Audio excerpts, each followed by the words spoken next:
수많은 스타트렉 시리즈 중에서 가장 처음으로 만들어진 시리즈는 앞뒤에 아무것도 없이 그냥 스타트렉이라는 제목을 가지고 있었고요. 1966년에 NBC에서 방영을 시작했습니다. 시즌 3까지 나왔었고요. 이후에 워낙 많은 스타트렉 시리즈가 나와서 그것들과 구별하기 위해서 제일 처음 나온 거를 요즘에는 The 오리지널 시리즈, 줄여서 TOS라고 부릅니다. 소설을 원작으로 하거나 그런 게 아니고 순수하게 TV 드라마로 시작을 했고요. 진 로든베리가 작가인 동시에 제작을 했습니다. 한국 드라마는 일단 시놉시스와 대본을 몇 개 써서 방송국에 보여주고 방송국에서 편성이 결정되면 첫 에피소드 제작에 들어가는 방식으로 진행이 되는데요. 미국 드라마는 그게 아니고 일단 드라마 제작사가 순수하게 자기 돈을 써서 파일럿 에피소드를 만듭니다. 파일럿이 완성되고 나면 그걸 이 방송국 저 방송국에 보여주고 그러다가 어느 방송국이 그걸 사겠다는 결정을 하면 그때 편성이 됩니다. 그러면 지금 만들어 놓은 파일럿 에피소드가 1화로 방영이 나가면 되는 거고 이제 드라마 제작사에서는 2화부터 찍으면 되는 거죠. 그렇기 때문에 미국 드라마 제작사들은 항상 파일럿 에피소드에 들어간 돈을 날릴 수도 있다는 모험을 감수해야 됩니다. 우리나라와는 조금 다른 제작 방식이죠. 첫 스타트랙의 경우 1964년에 파일럿을 찍어놨는데 NBC에서 파일럿을 보고 나서 거절을 했습니다. 내용이 너무 지적이어서 싫다고 했다고 합니다. 그런데 NBC는 스타트랙이라는 기획안의 컨셉 자체는 마음에 들어 했습니다. 그리고 진 로든베리가 준비한 몇 개의 대본 중에 NBC 간부들이 직접 고른 에피소드가 그거였는데 그걸 다 찍어 놓으니까 마음에 안 든다고 한 거였기 때문에 MBC도 스타트랙 제작진에게 미안한 마음이 약간 있었습니다. 그래서 MBC는 파일럿을 하나 더 만들어라. 이번에 만드는 파일럿은 우리가 돈을 대겠다는 제안을 합니다. 그렇게 해서 우리가 알고 있는 이 사람들 나오는 두 번째 파일럿이 촬영이 되었고요. 1966년 9월에 이 파일럿이 스타트랙 1화로 방송이 나갑니다. 처음에 만들었다가 거절된 파일럿은 커크 선장 체제가 아니고 파이크 선장 체제였고요. 이 파이크 선장 에피소드는 66년 9월 당시에는 방송이 안 나갔습니다. 그런데 스타트랙 시즌 1이 계속 진행이 되다가 드라마 제작진들이 제작 일정 문제로 엄청난 압박에 시달리게 됩니다.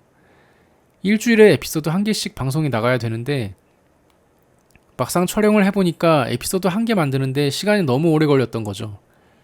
그래서 제작진들은 처음에 만들었던 파이크 선장 에피소드를 활용할 생각을 하게 됩니다. 엔터프라이즈 안에서 군사재판 같은 것이 열리게 되는데 이 재판이 파이크 선장에 관련된 재판입니다. 그래서 파이크 선장의 과거의 행적이 회상씬으로 나오는데요. 이 회상씬이 에피소드의 대부분을 차지합니다. 물론 회상씬은 전부 다 첫 번째 파일럿에서 가져온 거죠. 그런데 이 에피소드가 상당히 길어서 2부작이 되어버립니다. 시즌 1의 메나주리라는 에피소드인데요. 메나주리 1부가 시즌 1의 11화고요. 메나주리 2부가 시즌 1의 12화입니다. 11화, 12화 만드는데 일주일밖에 안 걸렸다고 합니다. 그래서 일주일 걸려서 찍어가지고 2주 방송을 막은 겁니다. 그런데 넷플릭스에는 파이크 선장 나오는 첫 번째 파일럿이 TOS의 1화로 등록이 되어 있습니다. 그러니까 넷플릭스의 TOS에서는 NBC가 거절했던 첫 번째 파일럿이 1화이고 커크 선장 나오는 파일럿이 2화가 되는 거죠. 그리고 메나주리 에피소드는 12화, 13화가 되는 거죠. 저는 개인적으로 파이크 선장 나오는 이 첫 번째 파일럿이 스타트랙 TOS의 최고의 에피소드였다고 생각합니다. 전반부만 간략하게 말씀을 드리면 파이크 선장이 텔로스 행성에 착륙했다가 텔로스인들의 지하동굴에 붙잡히게 되는데요. 엔터프라이즈호의 승무원들이 그를 구하려고 지상에 내려갔는데 아무리 레이저총을 쏴도 동굴 입구가 안 뚫리는 겁니다. 하도 안 뚫려서 나중에는 지상에 레이저포를 설치해서 그 레이저포에서 엔터프라이즈호의 동력을 끌어와서 레이저를 발사하는데요. 최대 출력으로 했는데 그래도 입구가 끄떡도 안 합니다. 나중에 알고 보니 텔로스인들이 엔터프라이즈호의 승무원들에게 강력한 마인드 컨트롤을 걸어서 사실은 입구가 애진작에 부서졌는데 아직도 부서지지 않고 견고하다는 환상을 보게 한 겁니다. 이 텔로스인들은 뇌 크기가 지구인의 3배에 달하고 자기들끼리 대화할 때는 입을 안 움직이고 텔레파시로 대화합니다.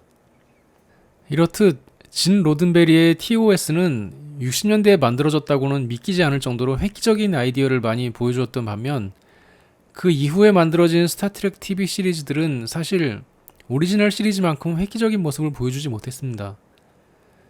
TOS 바로 다음에 만들어진 게 더 넥스트 제너레이션인데요. 처음 스타트렉처럼 획기적인 아이디어는 없지만 패트릭 스튜어트의 멋진 연기를 감상하는 맛이 있고요. 상업적으로는 역대 스타트렉 TV 시리즈 중에서 가장 성공적이었던 것으로 알려져 있습니다. 넷플릭스 구독하시는 분들은 다른 건 몰라도 TOS와 넥스트 제너레이션은 꼭 챙겨보시기 바랍니다.